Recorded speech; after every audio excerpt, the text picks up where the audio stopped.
I look amazing in high definition. Good evening. I just can't get over how good I look. I look fantastic. Good evening once again, everybody. Welcome back to Hoops HD's continuing 2016-17 preseason coverage. And this is our final video podcast of the preview of the 2016-17 season, where we're going to be presenting you with a preseason bracket. We're going to do some previews of some upcoming games. We've got a lot to get through tonight. Let me start very quickly by introducing everybody. Right here in the middle, I'm Chad Sherwood, your host. By the way the video looks, at least according to my screen over there, I see David Griggs. Yeah. Over there is John Stalika. Got Matt Zakowski, Joby Fortson, John Teitel. Get us all up. Use some of this technology, Chad. Get us all like on the Brady Bunch style here. We are Brady Bunch style right now, so we do right. Like music. All right. And we're no longer with Google. Joby, what do you think of Google? Oh, well, he said he had to get mad first. Just the mere mention of that company gets me going. Yeah. So that we will. This is still a children's show, right? No. Yeah, we are not quite PG, but but we do have a lot to get through tonight. As I mentioned, we're going to be previewing some upcoming games. We're going to be revealing a preseason bracket that I put together, and you are all going to rip it apart and tell me everything I got wrong. And we're also at the very end of the show, and this is going to be one of our most exciting parts. We are going to be finally unveiling our team of the people for this season. 2 years ago, it was NJIT. Last year, Grand Canyon. Could it be one of those again? Could it be somebody else? We're going to find out real soon. Who is it? Might you be have Duke. to raise your hand, David. I can't. Who is it? It's Duke. Oh, it's Duke. Why the hell are we picking them? No, it's not Duke. Okay. I will guarantee you will not be Duke. But let's talk. I want to start really quickly. Games will be starting here on Friday. The opening weekend, David, it's kind of slow.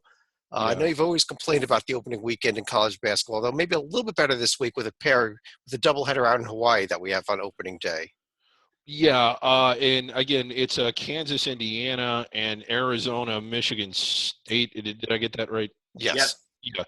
And, opening weekend, it's kind of funny being diehard college basketball fans like we are. It's kind of 6 months on, 6 months off.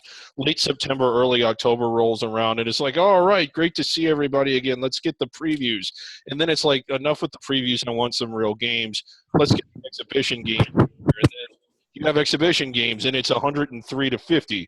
And you're like, can't we get some meaningful games that actually mean something on paper? And then that gets here, an opening night. And as much as whoever it is, it's like UT San Antonio taking on, I think, whoever. I mean, all of these bye-game mismatches.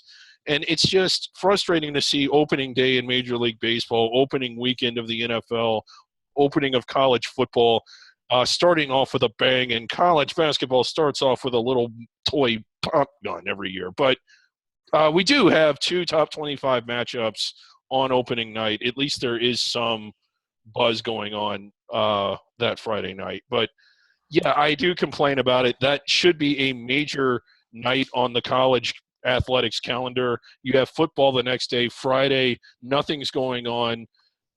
The TV market is open. The World Series is over. There's no NFL. You basically have it unobstructed, and you wheel out a bunch of crap most of the time. Yeah, and John T., your team Arizona is one of those teams of that opening doubleheader. Do you like the fact that Arizona is starting out with such a big matchup against Michigan State?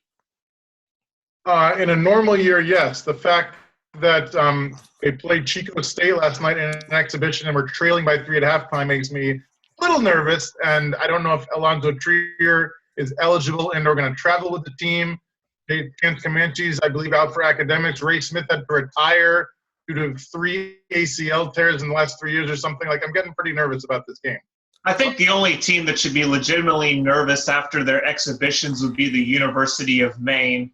Note that they lost to USCAA member Maine Fort Kent on Saturday.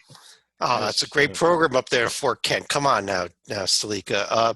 Matt, another big doubleheader actually opening day. The second game is actually Ohio State Navy, I believe, but the opening game of the doubleheader in Annapolis is your team, Marquette, going up against Vanderbilt. Could be a key non-conference game for them at the end of the day as well. Yes, Marquette had some hopes deflated last year in an opening night game against a team from Nashville, and hopefully it's not the deja vu this year. And then I think Marquette's probably bringing a little bit more back than Vanderbilt. Yeah. And so I think that, and I think Marquette should have a little bit of a depth edge. So I think that game's going to be pretty close most of the way, but I think maybe with Marquette's superior depth, win by like 6 or 8 at the end.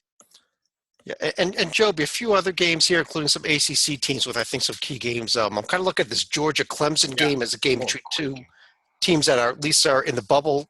We're projected to be in the bubble or even in the field preseason. Yeah, I'm on the Clemson bandwagon early. Blossom game, has that really dominant feel when he is on. Plus, this is a really neat game because no longer does Clemson have to travel to Greenville to actually host this game. This game will actually be at home. Georgia does return 2 very strong players. They should be competitive. I'm not as sold on them as the other people in the HD crowd are. I know most of you picked them to make the tournament. I am not quite there yet, but a win in Clemson would change my mind real quick if that were to happen. And it's nice to see this game on the schedule. I know it's a fixture game. It will continue to be, but they were kind of getting down to the 11th hour, getting a little bit snippy, I guess, whether or not they were going to renew it. Glad they renewed it, and I'm glad it's opening night. A couple other games, Stalika, a couple late-night games on opening day. In China, the Pac-12 going out there again, Harvard and Stanford out there, and also another late-night game on Nevada's at St. Mary's, 2 teams that we discussed just in our last podcast about being Bubble Lake teams. I'm probably a big fan of the Nevada and St. Mary's game because I think last year one of the games that was in China was Texas and Washington. But I would probably say for this one, I would say St. Mary's wins the first one, and I would give a slight edge to Harvard in the other game that you mentioned. Just a couple other games real quickly in opening weekend. John T., you mentioned these a few weeks ago, maybe a couple months ago. Chattanooga with probably the toughest schedule, a real tough schedule to start the season. At Tennessee Friday, Sunday at North Carolina.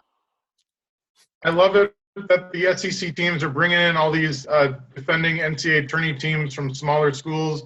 In addition to Chattanooga going to Thompson Bowling Arena, I love the Gators hosting Florida Gulf Coast in Jacksonville. Right. I love the chance just because the little guy has everything to gain. The big guy does not have too much to gain, but it's a chance. And it's a quality win, even if you beat a mid-major team. These are good mid-major teams. And David, just real quickly, a couple of other games.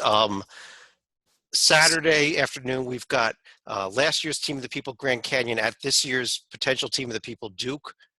Good game to watch, good game to play. Realistically, still the Team of the People for at least another hour or so. I think that they're going to be favorites to win their conference. I think they're swinging way over their heads in this one, but still a good game for them to schedule, and really a good game for Duke to schedule too. I like this game.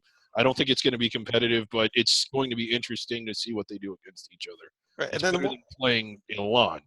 And one other game opening weekend, these first 3 days that I'm looking at is Sunday evening, Long Beach State's at Wichita State. Love that game. Should be a couple of teams that we're definitely going to be keeping an eye on at least early in the season. But with that, we want to move on beyond these games. Coming up next week, we'll take a lot closer look at as some of the better games get going and we get into the exempt tournaments and the like, and the tip-off marathon coming up next Monday night into Tuesday. But we're going to start with our first bracket of the year, and we have several different types of brackets that we released during the year. And David, I know you wanted to touch on this real quickly, so can you tell everybody out there that's not familiar how we do our brackets during the course of the year? Yes. Well, essentially, we do at least one bracket every week, meaning this will be this week's. Next week, we'll do another one. I'll probably do it. And essentially, and then as you go through to the year, the ones that we do as a staff are just that. It's our staff bracket. It's what we think it should be. We go by a lot of the same guidelines that the selection committee goes by, but we are not attempting to guess the committee. I don't believe that's what you're doing here either, Chad. It's just what you think it's going to be at the end, or what you think it would be now. And so that's one set. The other set we do is John Titel is our actual selection committee guessing experts. So each week from about January on, you see 2 brackets. You see ours telling the committee what they should be doing, and then you see Titel's telling us what he thinks the committee will do. And again, you look at all the sites, you look at CBS, you look at ESPN, all these bracketology sites. So we've got someone that's better than all of them in-house right here, and that's John Titel. I believe he finished 3rd out of I don't know how many, 100 or something, and he finished ahead of all of the major networks, and we got him right here. And I help with this process. I sometimes check his spelling. John, So how important is his help to you? Checking your spelling and the like. Crucial. I mean, if sometimes I misspell VCU, I can't get all 3 letters right, so it really helps to have the editor looking over my shoulder there. Well, I was certain that I thought he was making a mistake not putting Tim Miles in Nebraska in last year, but he overruled me, and it turned out he was correct on that one. Well, what I'm going to do here is I'm going to actually pull up on the screen here the any second now should be coming up right there. We don't have the standing. It was 72-3. Titel finished 3rd. We finished 70 in the bracket matrix thingy. So. All right. Well, here we can see here a blank bracket. There it is, my preseason bracket. But before we actually go ahead and start revealing these teams and start getting everybody's comments on them, I want to start by just quickly noting that what I did is I've been doing over the last month or so, I've been releasing my conference previews where I've been predicting the order of finish in each of the conferences. Still have a couple more that have not yet been posted, but they will be up in the next few days here. I've taken those previews, put the teams together, built a seed list 1 through 68, went ahead and bracketed it. I know that that you will all not be agreeing with me. There's definitely going to be contention over where I put teams, over what teams I actually put in. But I want to do that is reveal these teams 1 seed line at a time and go through each of you for your comments on each of these seed lines and anybody else I may be missing. As well as just noting that pretty much this is complete guesswork at this point in time in the season. This is just me saying, hey, this is where I think teams are going to finish. We have 0 results to gauge things on. And I personally am probably not going to be preparing another bracket until I have some real data come end of December, early January at least. David and Stalika may be doing more of the brackets until then. But I heard a rumor that David has some raw data that he would like to share with us later on. Yeah, we're going to get to that. We're using this new system. I can't seem to minimize this, but oh well, we'll figure it out. Well, here's my very top line here. My top 4 seeds, actually in the order you see them right across there. Duke number 1, Kansas 2, Kentucky 3, and I've got Oregon 4. You're violating a bracket rule already, Chad. I'm violating a bracket rule already. Major bracketing rule. Duke is not in the state of North Carolina. Oh, well. I couldn't put them in Greensboro. I went with Greenville. But, Matt, let me start with you here. We haven't heard from you for a few minutes here. What do you think of my prediction here of Duke, Kansas, Kentucky, Oregon being the top 4 teams? I actually agree with 3 of those. I think Kentucky's at 1 is a little high in the sense that they probably will be one of the 4 best teams or close to it come March. But I worry that they might, as they're growing up this season, lose 2 or 3 non-conference games, and then it'll be hard to do anything of note to the SEC because they might not have another team wearing home white in this field.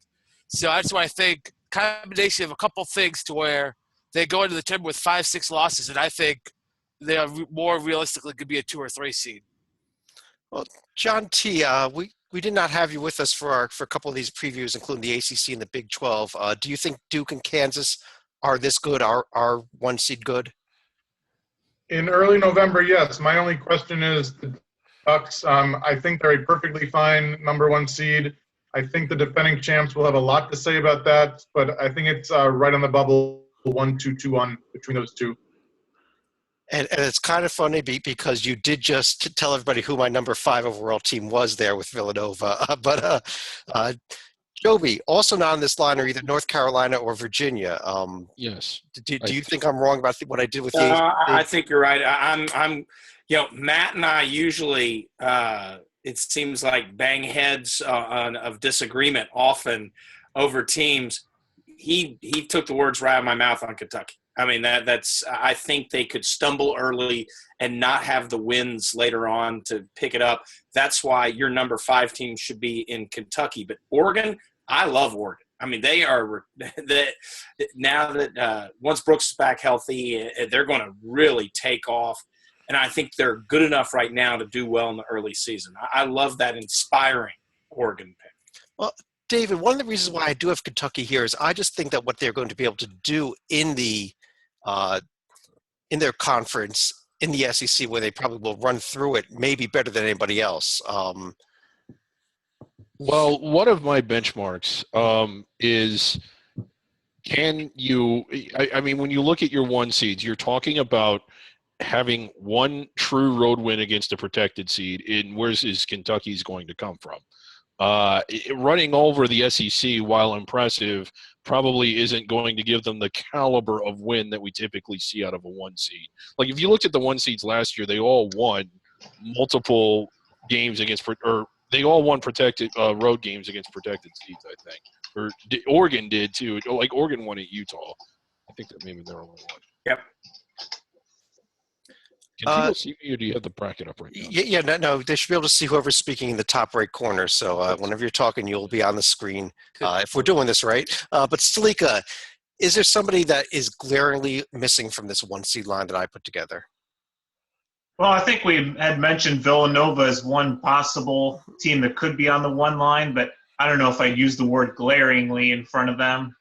All right, well, on that note, then let me go ahead and pull up my 2 seeds. And what we see here is Villanova, 2 other teams out of the ACC, North Carolina and Virginia, as well as my projected Big Ten champion in Wisconsin, getting a chance to play in their back door there in Milwaukee. Sleek, let me stick with you here. As is there somebody that is now still missing as we go into the next 4 teams? You are so baiting me into trying to get a response here, especially with Wisconsin up here. But I can't really argue given some of the results that they had pulled last year. And I think North Carolina is another team that should be able to contend for a 1 as well. But I still think they lost probably too much talent from last year to be assured of a 1, at least for now. Well, if Sleeka, you won't bite it, let me turn over to Tytel now. I've got North Carolina and Virginia, 2 ACC teams here, and 3 ACC teams in already. Do you think that can realistically happen, and what do you think of those teams? It can. I mean, I think a lot of them are going to beat up on each other, so I don't know if they're all going to make it, but whoever comes out victorious in the ACC certainly, I think, is a floor of a 2 and a ceiling of a 1. Additionally, I think you have to throw Arizona and Xavier to get all the Johns together into the conversation.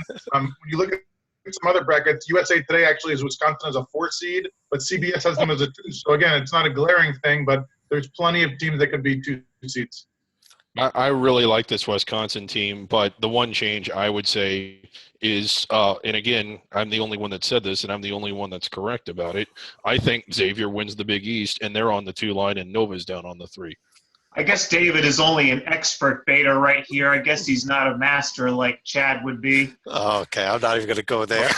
Pat, I don't have any arms, but Pat, let me turn to you for your comments on this 2 line.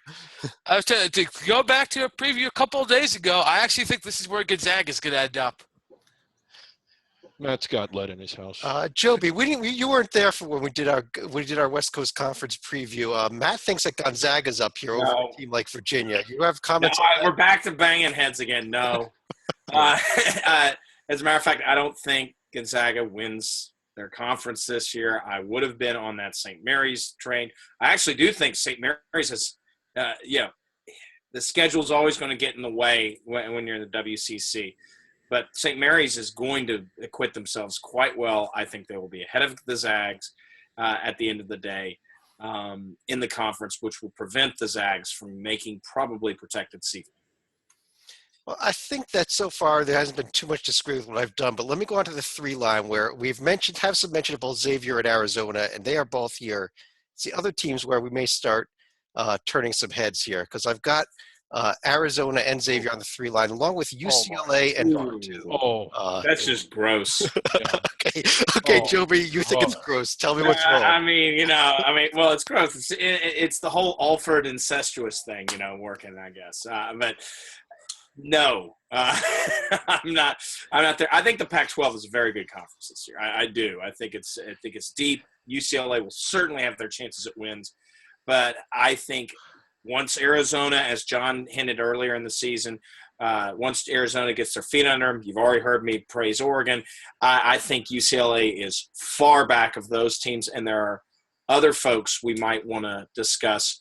Maybe some additional Big Ten teams. Oh, there's Purdue. But does Izzo with his great recruiting class, does all of a sudden Michigan State start to drop in? Oh, wait a minute. As I remember from last year, you'll have them 9 on the 9 one. So I did not love it all last year, and I don't think I was very high on them. It's going to be a few lines till we see them here. But John T., you were pretty high in this UCLA team. Do you think? What do you think of where I've got them compared to some other teams that we have not yet mentioned? I was going to have them closer to like a 4 or 5 range. So again, not glaring. I think that all these teams are in the mix. Assuming the Ducks win the Pac-12, whoever finishes second, I think, be it Arizona, UCLA, or someone else, has a legit shot at a 3 seed.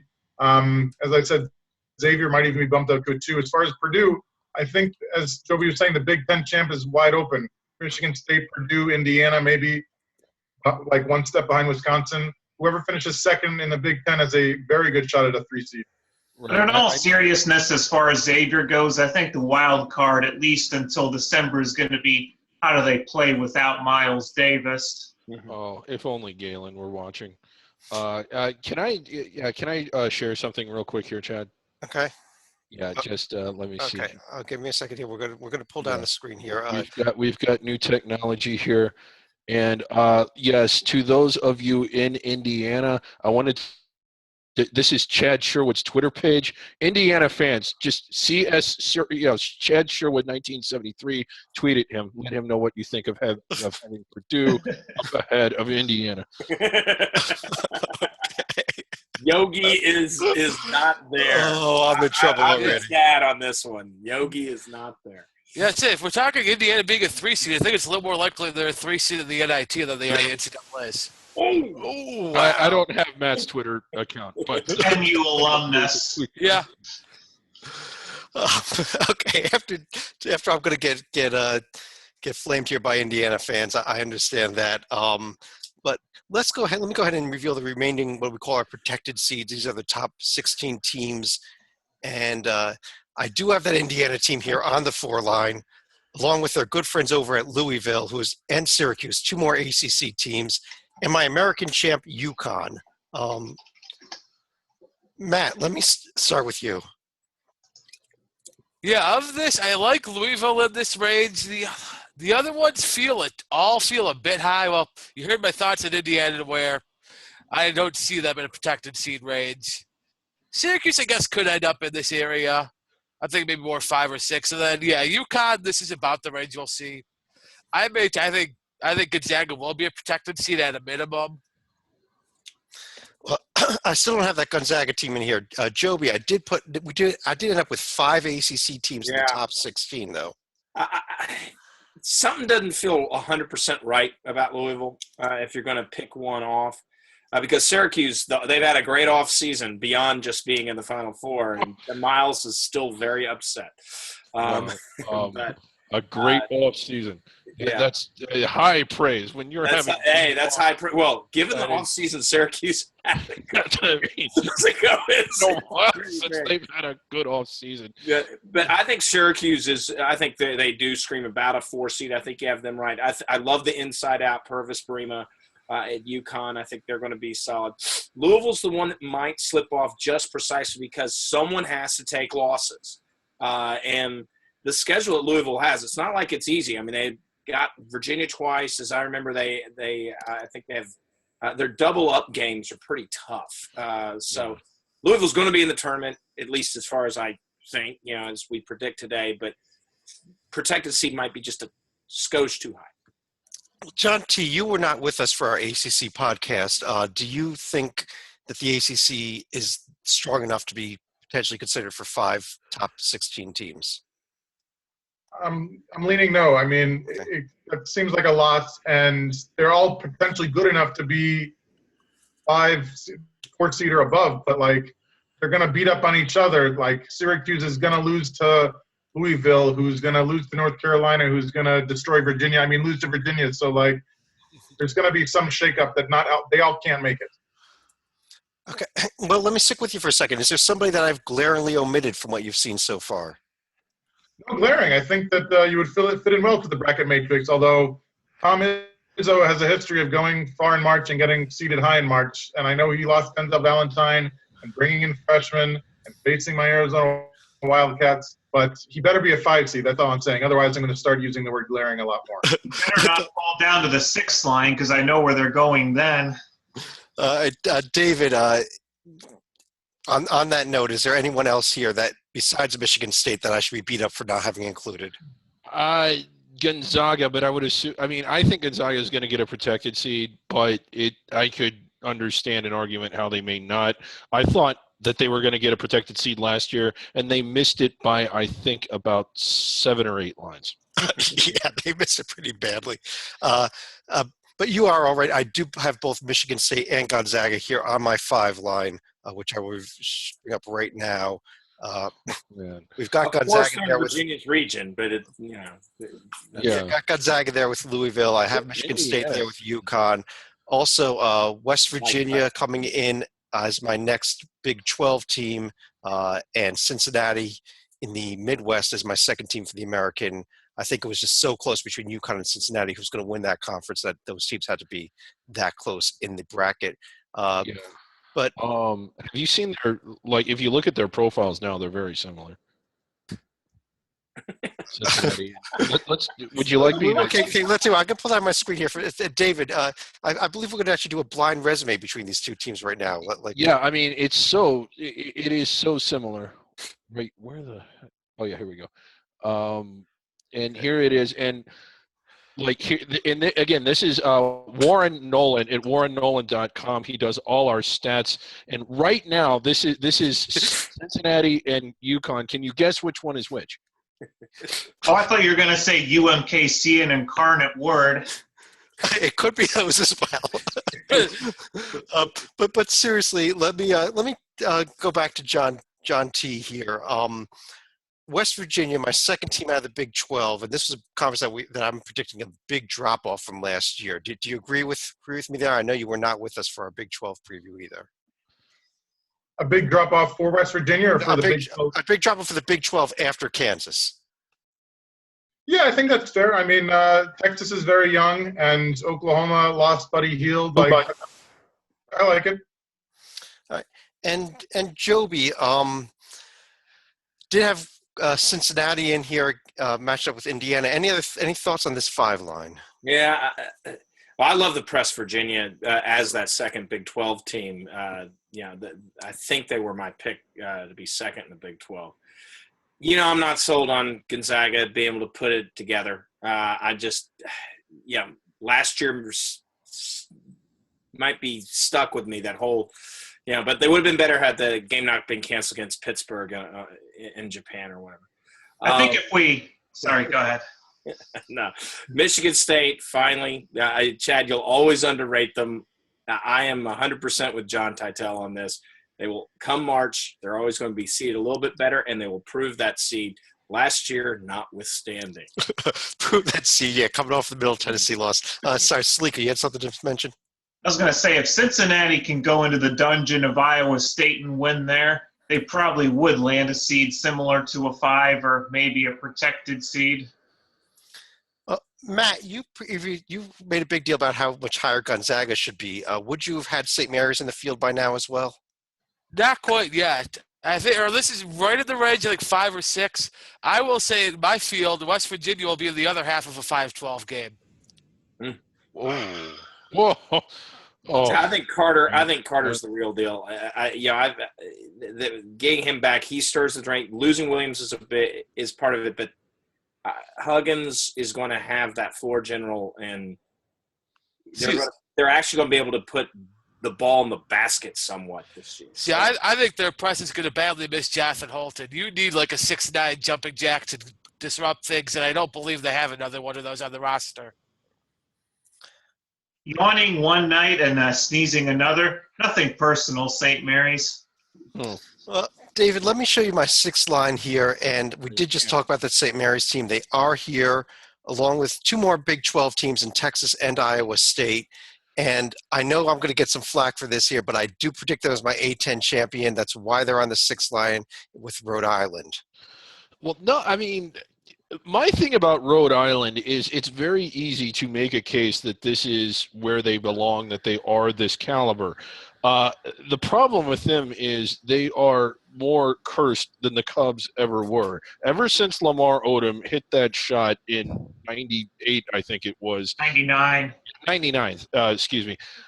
They have just had bad luck after bad luck after bad luck, either injuries or blowing games late in the year after they appeared to have tournament bids locked up. They suddenly drop 2 out of 3 to sub 200 teams or whatever. And it's just does Rhode Island get through this year unscathed? They were going to be good last year. We were expecting them to be good last year and make the field as a first ballot team. And here we are 2 or 3 games in, whatever it was, and they lose a key player. And then they didn't get anywhere close to it. If this Rhodey team can stay healthy, this is where they will end up. I agree with you on that. The question is, how many times does something have to happen before it becomes a regular pattern? I don't know what it is, but Rhodey has long since passed it. God, this team needs some good luck. John T., how about my 2 Big 12 teams on this line, Texas and Iowa State? I'll tell you quite honestly, they were there. I had a lot of trouble differentiating between them, West Virginia. These 3 teams were all kind of, are they second or third place in this conference? And that's why I kind of have them all stacked so close. No, I like them right here. I am coming to you live from scenic Dallas, Texas, the Hampton Inn on Commerce Street downtown. And I got to see the Longhorn Network last night, which I do not get on my cable package in DC. And Texas was pulling away from Angelo State and looked like a very solid team, even though they were missing, I believe, 3 of their main rotation guys. And Iowa State, they've lost some pieces from last year, but they bring back Monty Morris, who I believe is getting a lot of play for a All-American preseason guy. I like him, but All-American? Joby, St. Mary's on this line as well. Any thoughts on them? Yeah, you heard me. I think St. Mary's is going to win the WCC over Gonzaga. Okay. You're first. I think that they could ease. The question is, it's always the schedule. Yeah, with St. Mary's, their schedule last year was just awful. It cost them. Yeah, and it cost them at the end. I think more than anything else. I'm going to repeat what I said during the Big 12 telecast. Iowa State misses the tournament. You cannot replace all that scoring that easy. I mean, it is not. They lost team leaders. No. Yeah. Iowa State lost 40-plus points of high-quality scoring. Meanwhile, Texas, love it. Texas, like I said, it was either going to be West Virginia or Texas second in that conference. Well, Matt, let me get your thoughts on this Iowa State because we've got a big difference here now between Titel and Joby. Yeah, and I am actually with Joby on this tour. I think they're going to just sneak in the tournament, but again, like with West Virginia, I think you can see them possibly on the other end of a 6-11 game. Okay, and Stalika, is there anybody that you really think I should have brought in by now that is still not here? I don't know that I would necessarily put them in right now, but I'm also keeping an eye out for Creighton. Yeah. All right, Creighton, will be the third team out of the Big East. Yes. They're disagreeing with Titel. Can I share something else, Chad? Sure. Okay. Let's see. On the screen? Give me a second here. Yes. I got to pull this down. Okay. Okay. All right. I just wanted to share this real quick. Let's see. Okay. There's Titel right there, number 3. And if you keep scrolling down and keep going down and down and down and down and there is Matt and Joby.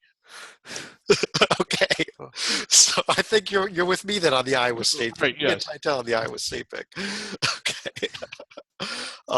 Let's go ahead and pull the bracket back up here again, and let's go right on to the 7 line. These 4 teams are Another team out of the Big East that's going to definitely be contentious. Oh, Not God. great. It's Seton Hall.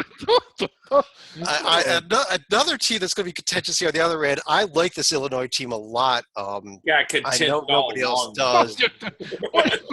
Oh, you must like them just fine. Wow. I got Georgia out of the SEC, my second team out of the SEC, Virginia Tech as well. Joby, let me start with you. Go ahead and rip me apart here. Well, I mean, what's funny is, all these teams were the teams I wasn't a big fan of, except for one, and I am on the Virginia Tech bandwagon here. However, I don't see them getting the seed this high, but I do think they're going to be in the tournament. And who knows? Who knows? That's the one I'm not going to pick on you. I'm not as sold on Georgia. You heard me during the Clemson-Georgia preview. I'm not as sold on Seton Hall, and Illinois is that's just a shot out of the blue. When you have other Big Ten teams like Michigan that I think could easily be in this spot. I'm anxious to hear your explanation for Illinois, Chad. I know that they were snake bitten with injuries last year, but holy crap, the 7 line. And that's exactly it. If they stay healthy, I think there is enough talent here on this Illinois team. And I know it's a big if. I know they've got guys that are very injury prone, but I think if this team could stay healthy, they're going to be a solid NCAA tournament team. And what's a 7? We're talking 7 seeds here. We're not talking that high rated of a team. We're not talking top 25 teams anymore, really. We're talking about teams that are just outside the top 25. But John T., let me turn to you here. Do you want to rip me apart as well? I do, but everybody else did, so I'm not going to waste our time. I mean, I think Illinois and Georgia are bubble teams for the tourney.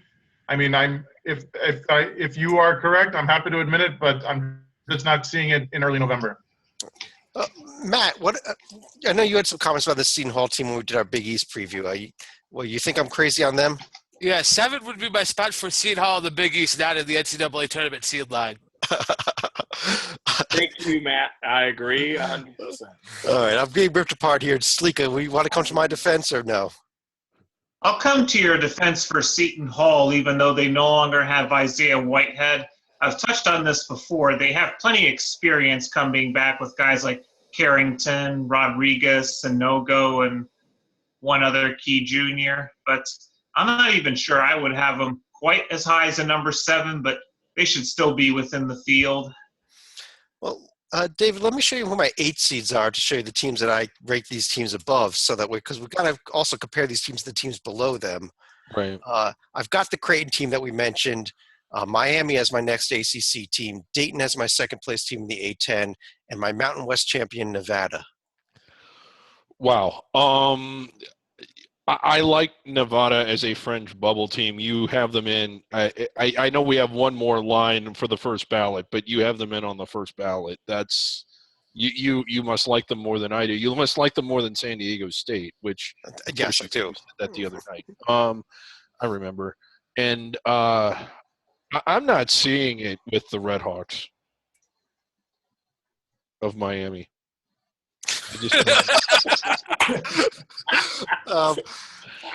Joby, how about the Miami Hurricanes, the other Miami? I'm not with you. I think that, we've already, in my preview, I'm a big Clemson guy as that next team in the ACC pecking order. I think the loss of Rodriguez is going to be a big deal for Miami.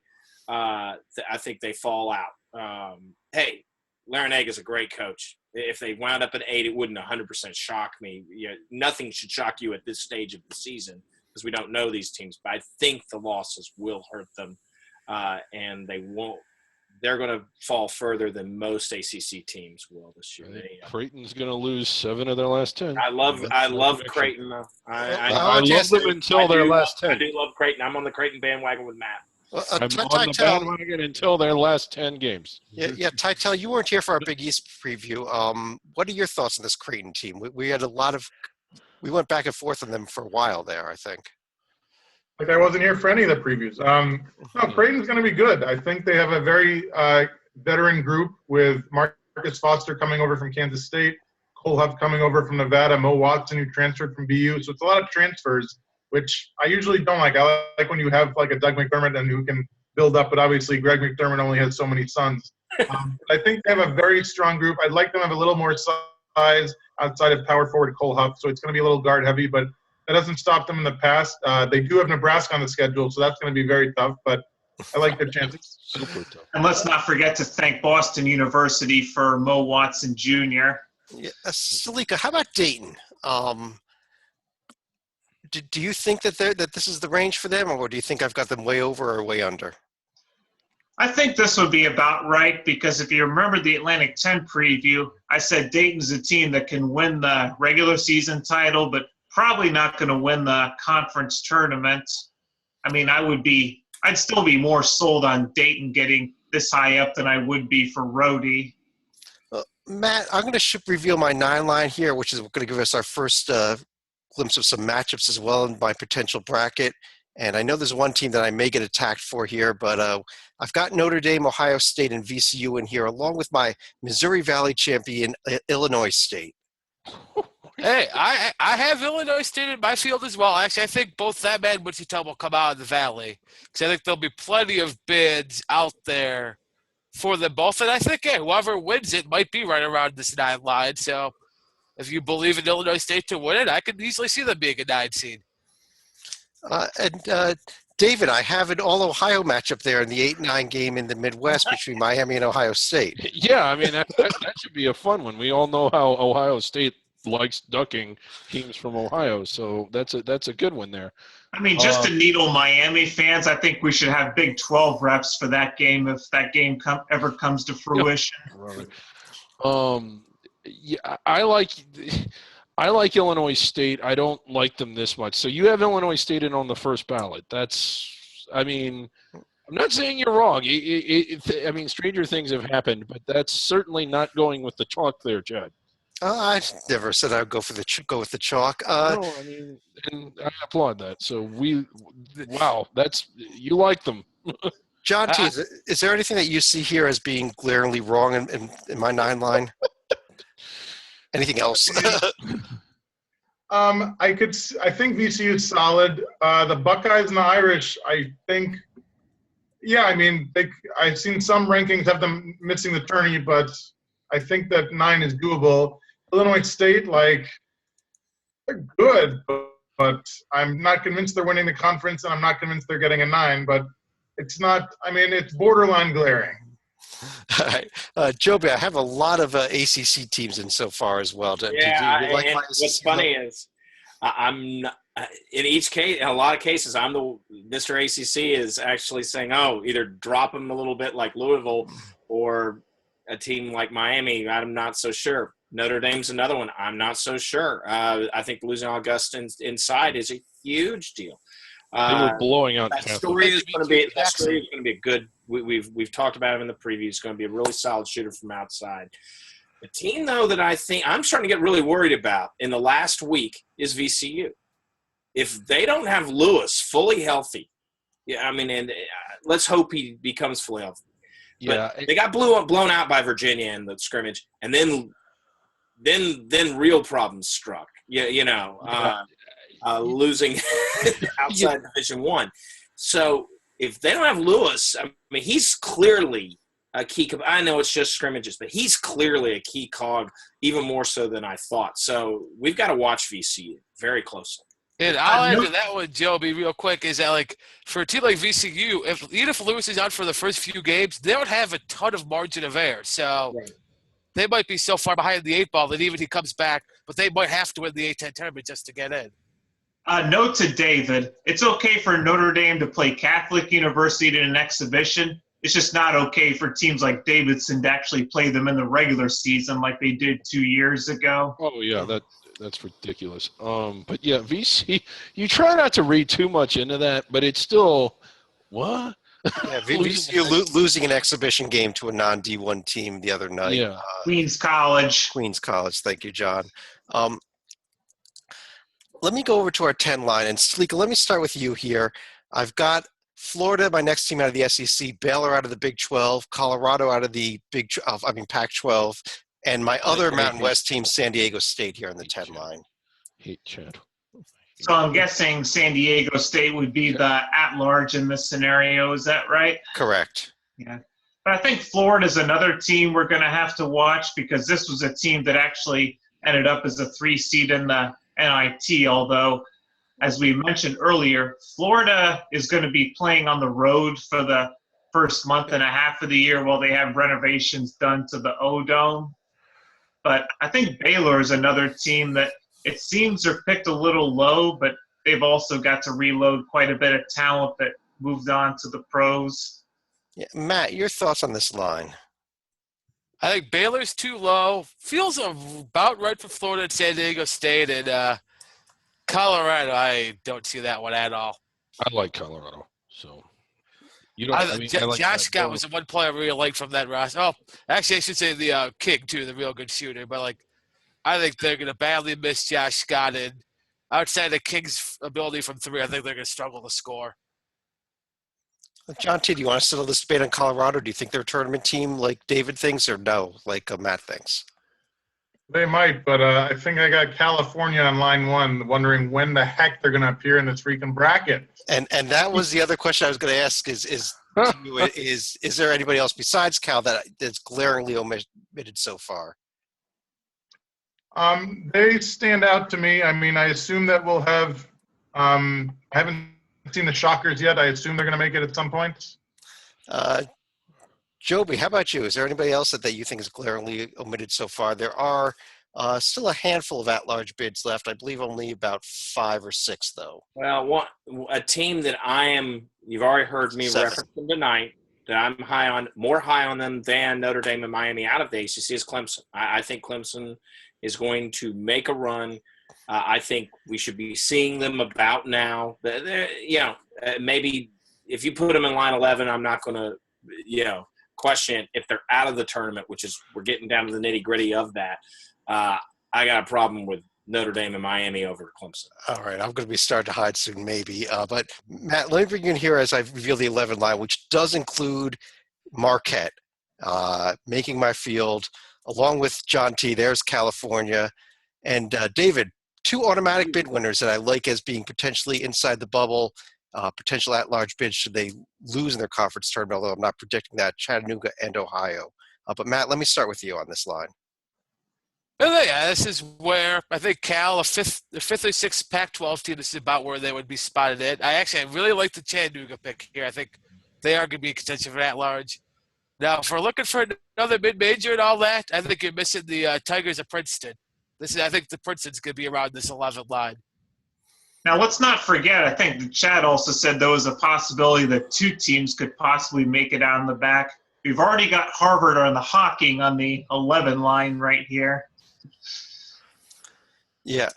What do you think of Akron? I mean, I realize I like Ohio, but you must. I actually like Akron to challenge for a spot inside the bubble. Chattanooga, I do agree with. I like them there.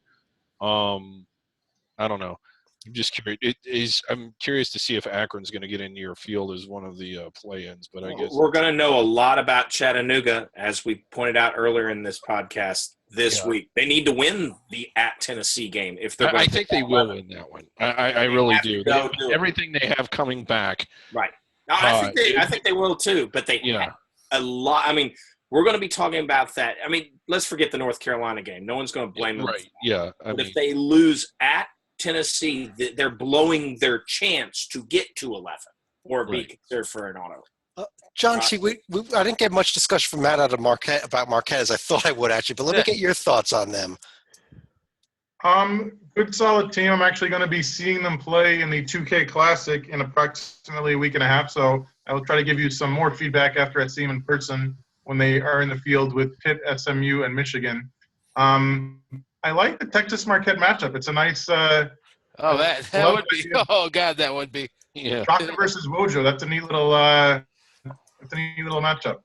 This may or may not have been the slot where Georgetown was originally in Chad's brackets.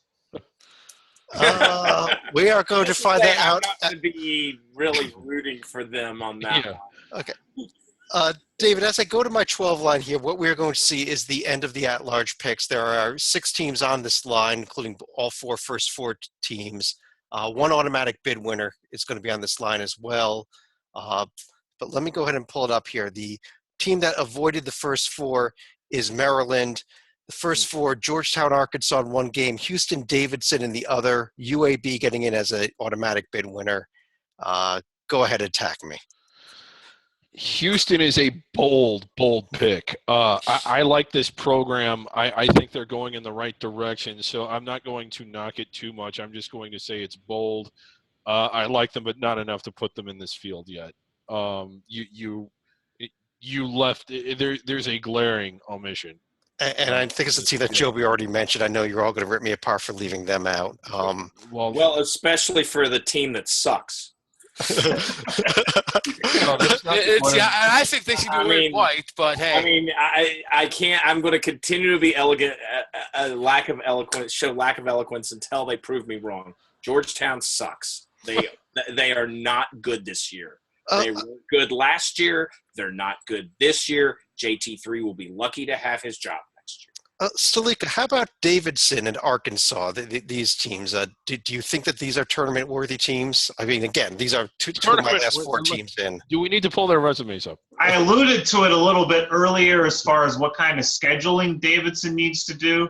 They really need to improve or probably finish no worse than second to really have a realistic shot at an at-large in the Atlantic 10. But I actually think Houston does have a bit of an at-large chance, so I don't think it's a complete stretch to include them at this point, at least as far as the play-in round. But Arkansas, I mean, they've still got a bit of reloading to do from when they were close to a protected seed 2 seasons ago. And Tytel, I got Maryland in here as well. UAB, obviously an automatic bid winner, although ranked ahead of a Princeton team that was already mentioned, among others. Your thoughts on this line? First, I need to correct my good friend John. I usually defer to him on scheduling, but if he's taking issue with Davidson's non-conference schedule of Clemson, North Carolina, and Kansas, then we need to have a further chat about that.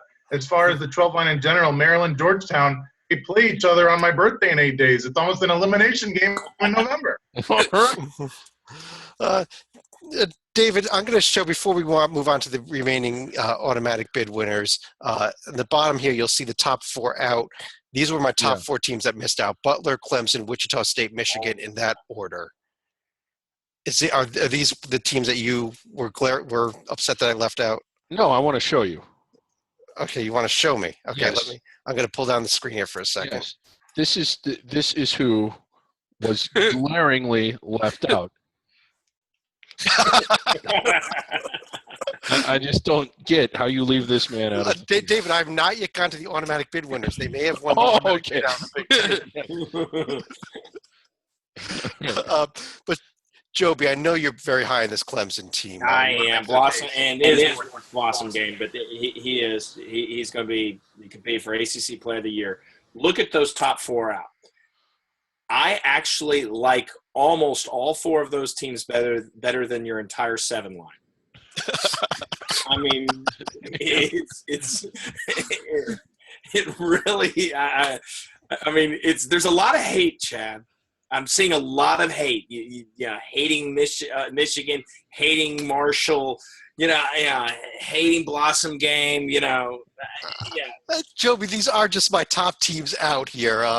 Matt, your thoughts on anybody else that was not there? In fact, let me go here. I'm going to put up 8 more teams that I also considered here for bids. Oh, man. BYU, Stanford, Rice. there's Akron, Rice. SMU, Vanderbilt, USC. David, I threw that in for you, Rice. But because I actually had 7, I'd throw an 8th team in. But Matt, your thoughts on any of this? The one is I am strongly disagreeing with you on the ACC, and that I don't have Miami in my field. I don't have Notre Dame. I do have Clemson. I do have NC State, and I actually do have Florida State. All right. So NC State and Florida State being 2 teams that aren't even on this board that you like. John T, is there anybody else that you like that isn't even on this board? I'm going to second the motion for the Seminoles. They bring back Dwayne Bacon, who was a McDonald's All-American in 2015. Xavier Rattan-Mays, who was great in the 2016 NIT. He had 19 in the loss to Valpo. And they bring in a McDonald's All-American freshman superstar, Jonathan Isaac, big forward, who's probably going to be a one-and-done. I don't think they're a lock for the tourney, but following Joby's lead, I like them more than your entire 7 line. Stalika, you want to repart my 7 line too? Or anybody else that you think I've really underrated? If we're looking for prior College World Series champs like Vanderbilt, USC, and Rice, can we at least throw in Fresno State so we can get the complete set?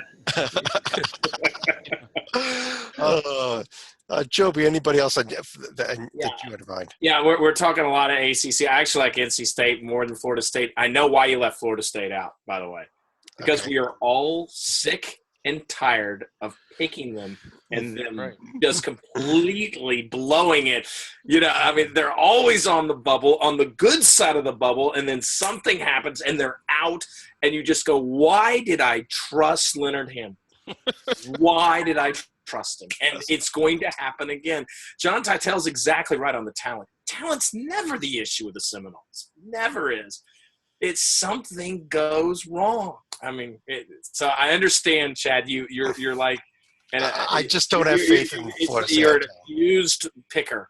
You've just been abused too much by the Seminoles, so you're getting out. I applaud you for that. Matt, you had a comment on it? Yes, another team we haven't mentioned that, man. If we're going by talent without coaching, I will raise you the Washington Huskies. Oh, good one. I think the power of Markelle Fultz is going to be so good that and I think actually I like other pieces on that team like Noah Dickerson, Malik Dime. Yeah, Noah Dickerson. And then I think there's enough there that Markelle Fultz will be so good, he gets him somewhere in that 9-10 seed range. That I missed out on the Pac-12 preview and making this crazy argument, so here I am on the Bracketology preview with it. David, you had any final comments on that issue? Let's just move on to the. Okay. Well, let me go real quickly. I'm going to run through the remaining seed lines here. Let's start with the 13 seeds. I've got UNC Wilmington, Texas Arlington, Valpo against Indiana. I just had to set that game up, and Long Beach State in there. Looking at it now, I believe I probably underrated Princeton having them on the 14 line. I'll concede that. And this is often the case. I think 2 of these teams have a really good shot at getting inside the bubble, Valpo and Wilmington. They're worth watching. And if Long Beach State runs the table, they could end up with a 1 seed. They will end up with a 1 seed if they go undefeated, no doubt. Yeah. Here's our 14 line. I've got that Princeton team again. I think I probably should have switched them with Arlington. I've also got Belmont, Siena, Weber State there. I like this Siena team a lot. I mean, you like them at least more than Monmouth. Most people don't even like them that much, but I like them. I think they're fringe bubble. I really like Siena. You just had to wait till after Paul Hewitt left Siena. Is that right?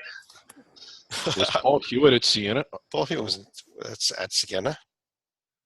I don't know. If he is, then I don't think they should be on here. The 15 line, I got New Mexico State, Sam Houston State, Fort Wayne, Florida Gulf Coast. And the 16 line, real quick, Winthrop and New Hampshire, avoiding the first 4, South Carolina State, Wagner, Lehigh, and Jackson State in the first 4. Let me run through each of you here. John T., any other thoughts on the bracket as it's now completed? One of the games that jumped out to me from your infamous 7 line was the Seton Hall-San Diego State game. It just brings me back to the late 80s when there was the Michigan-Seton Hall championship game, and San Diego State coach might remember a little bit about it.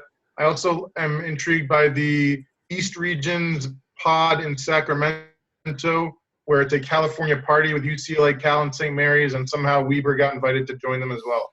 Yeah, maybe I could flip-flop them with Long Beach or something to fix that problem. Joby, any other thoughts on the bracket? No, I look forward to seeing how wrong all of us are and how correct you are. Yeah, absolutely. This is going to be the bracket. The committee can just release this right now. Matt, any other comments? Well, besides that, I will sign up for the fact that you have Marquette not just in the field, but not having to go to Dayton. So I guess I will sign up for that and avoid the rest of this that I have a few disagreements with, but hey. Stalika? Well, I'm just thinking of what it's going to look like next year when Chad's finally confident enough to put Fordham in as also considered a grid. Well, David, last 2 years I've actually had Auburn in my preseason bracket. I just dropped them out this year, though, right? Yeah, so they're going to get in this year. Okay. But on that note, what I wanted to do is let me pull this down now. I want to run through each of you, and not necessarily from my bracket I gave, but just generally who you think the Final Four will be this year, and then on top of that, who you think your national champion is going to be. Sleeka, let me start with you. Who is your Final Four for this season? Who is your national champion? I'm probably going to say, as far as Final Four teams go, I'm going to say Duke, Kansas, Oregon, and Virginia. And I think I'll probably go with Kansas to win the title this year. That is one Kansas. Joby. Let's go with three of those. You know how much I love the Ducks right now. They'll make the championship game. Kansas in the Final Four. One team that will trade off, John. You pick my team now. I'm going to pick yours. One team will come up out of the mid-protected seats. That's going to be Xavier. Not Northern Kentucky. Yeah, I think Sumner and Blewett's going to be a nice combo. And by then, the whole Davis situation should be good. And the winner is unfortunately your Duke Blue Devils. They remind me a lot of the Kentucky team that did not win it, but certainly was one of the best teams we've seen in our lifetimes a couple of years ago. All right. How about you, Titel? I hate doing this in early November because I'll do my best. So I'm going to cop out with the ACC champ. So, Joby, if Virginia can win it all in the regular season, I think they're going to the Final Four, but obviously that means they'll have to get by a bunch of other great teams. I don't think a Pac-12 team is going to make it. I really like Kentucky just because they beat somebody by 90 points the other night. I like Kansas because I keep hearing that Josh Jackson is supposed to be like a once-in-a-decade talent. As far as the fourth, Villanova brings back a lot, but I'm going to put the pressure on Salika and say that somehow Xavier is going to make it there. Those poor souls were Asbury College, by the way. Who do you think is going to win it all, Titel, if you're willing to give that pick now? I'm willing to. I'll flip a coin and go Kentucky just because it seems like they have they always have a lot of talent, but I'll go Kentucky. All right. Matt. All right, so I'm going to go with a couple of obvious ones, Duke and Kansas, and I guess another one not too far off the radar, Virginia. And, hey, I'm swinging with it. Mark Few finally breaks the barrier, and Gonzaga makes it this year. And I do have Kansas as my national champion. All right, that's the second vote for Kansas to win it all. David. Well, I had Duke. I like this Wisconsin team a lot. I loved how they were playing at the end of last year. I know that for the last 30 seconds against Notre Dame, they kind of blew it. But, in their last 11, 12 games, they looked really good. So I think Whiskey gets back to the Final Four. I thought I was going to be the only one that picked Xavier since I was really the only one that picked him to win the Big East. I think Xavier gets there this year, with or without Davis. I just think that they're really good. And Virginia is my other team. And your winner? Duke. Well, I am going with Duke and Kansas as my first two Final Four. I'm on with Joby on this Oregon team. They're my third Final Four team. David, I'm with you on Wisconsin in the Final Four. And I'm going to go with an upset in the Final Four and pick Wisconsin to win it all. You heard it here first. It could happen. They are really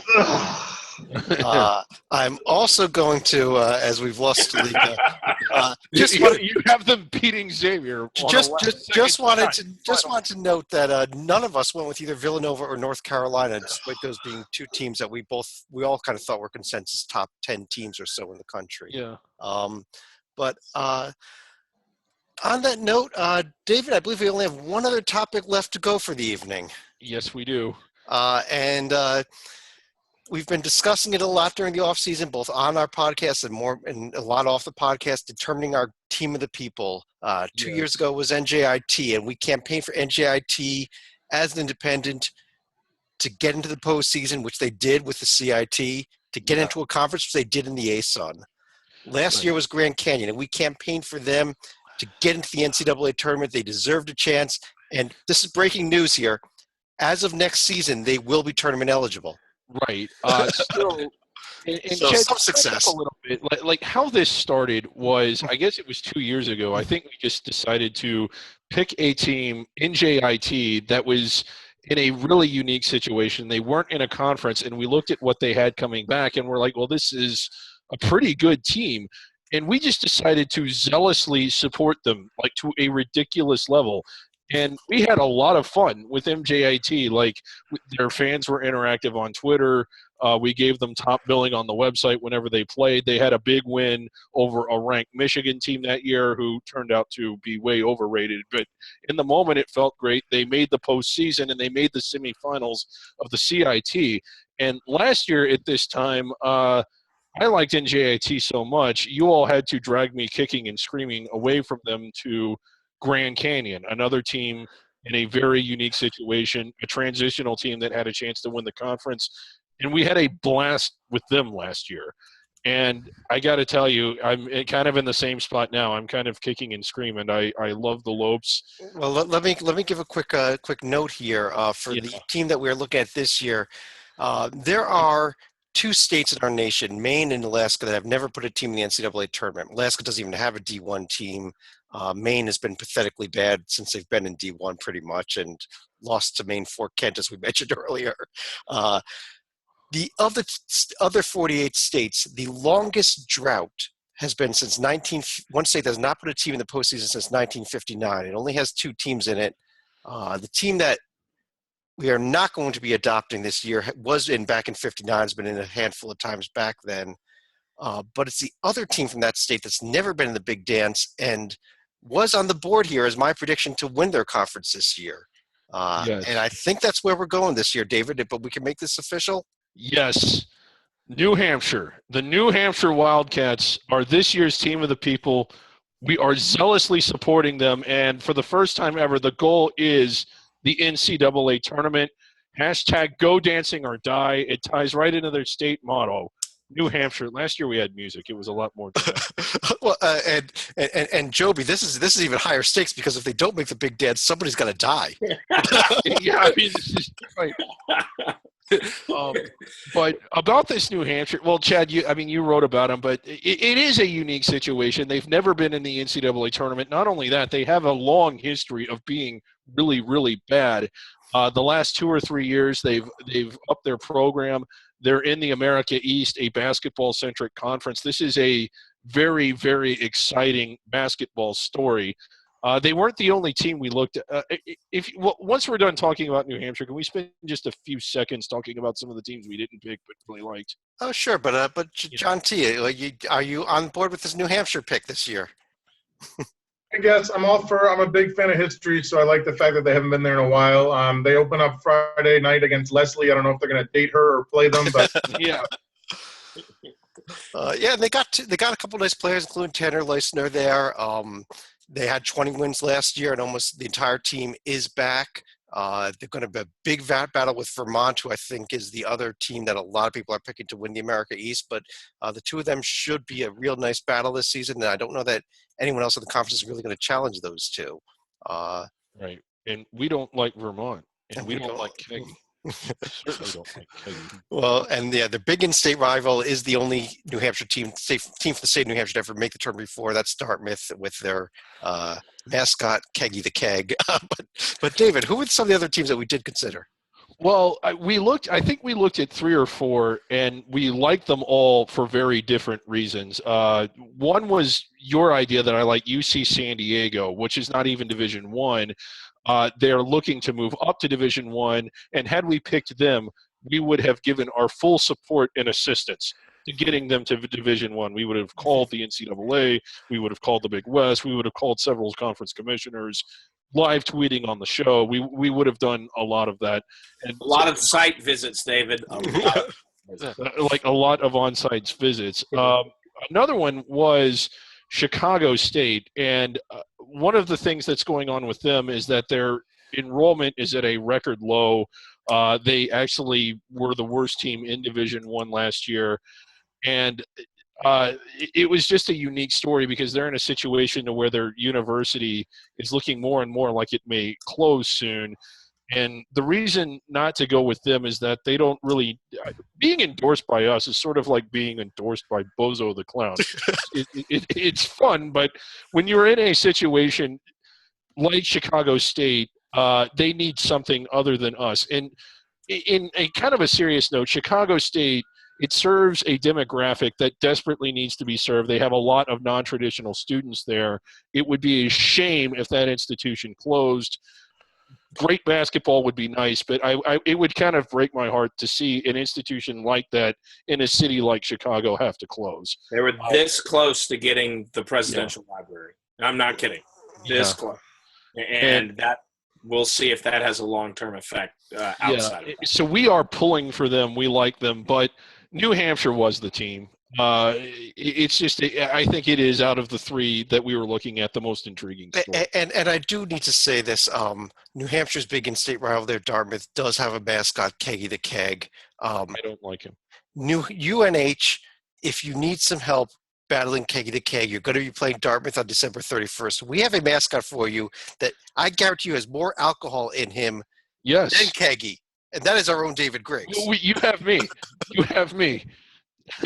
Where's my whiskey? On that note, I wonder if each of you any other final thoughts as we head into the season. Our next podcast won't be for another week until the season's underway. Matt, let me start with you. Well, Mr. Griggs will chug that keg for UNH. I think look for a fun year. I think it's going to be a little top heavy, and I think the ACC clearly the best. I actually like the Big East as the second best. And after that, I think it's going to be a free-for-all of all the other major conferences, I think, being a touchdown to the historical standards. John Titel. As it's Monday night, I just want to give a shout-out to George Fant. We last saw him playing college basketball. Tonight he's playing offensive tackle for the Seattle Seahawks. He was a Western Kentucky basketball star who didn't play football since the 8th grade, and now he's starting in the NFL for the freaking Seahawks. Like, bravo, George. I'm very amazed and proud of you. Salika. So if you're watching us in the northern hills of Dixville Notch of New Hampshire, in NASCAR country in Concord, or at the New Hampshire campus in Durham, New Hampshire, congratulations on being named the Team of the People for 2016-17. All right, Joby. Well, last year I remember John Titel stole my thunder with the Oklahoma Sooner pick that turned out actually pretty darn good. This year I might have stolen his savior thunder a little bit. Mine too. Well, if it turns out for the X-Men, the Musketeers, the same way it did for the Sooners, I think Mr. Stalika will be just plain fine with that. And he won't be leaving the podcast anymore when I mention the word Wisconsin. David. UNH! That's my final thought. They're getting there this year. They're going dancing. That's the thing. We have a track record of accomplishing our goals. UNH is getting there. My final thought here is, as we record this, we are Monday evening. We're just 3 days and 12 hours or so away from the start of the season. Where's the clock? We didn't have the clock. I'll get the clock up here right now. Milligan at Middle Tennessee, noon Eastern on Friday. We'll start the season. Last year's big upset winner over Middle Tennessee beating Michigan State in the first round. They start the year.